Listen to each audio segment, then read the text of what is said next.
Καλωσορίζουμε τον συνάδελφό μας που είναι ευρωβουλευτή κύριο Κυπουρόπουλο. Παρακαλώ για τη συνέχεια τον Υφυπουργό Υγείας, συνάδελφό μας και ένα από τα αρχαιότερα μέλη του ιατρικού μας συνόδου, τον κύριο Βαρτζόπουλο, να χαιρετήσει την εκδήλωσή μας.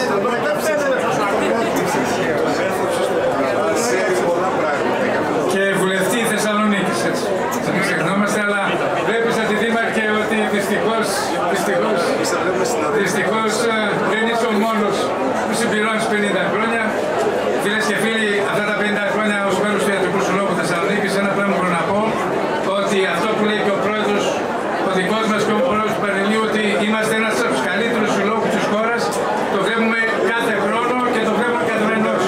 Είμαστε οι πρώτοι που φτιάξαμε επαγγελματικό ταμείο, είμαστε οι πρώτοι που ασκούμε μια κοινωνική πολιτική κάθε φορά που έχουμε αυτή τη δυνατότητα και είμαστε οι πρώτοι στον τομέα της ενημέρωσης των συναδέλφων. Και πραγματικώς είμαστε οι πρώτοι οι οποίοι σηκώνουμε τη σημαία της συγκράτησης των συναδέλφων που πραγματικά τελειώνουν εδώ, που πραγματικά αριστεύουν, που πραγματικά είναι από τους καλύτερους Ευρωπαίους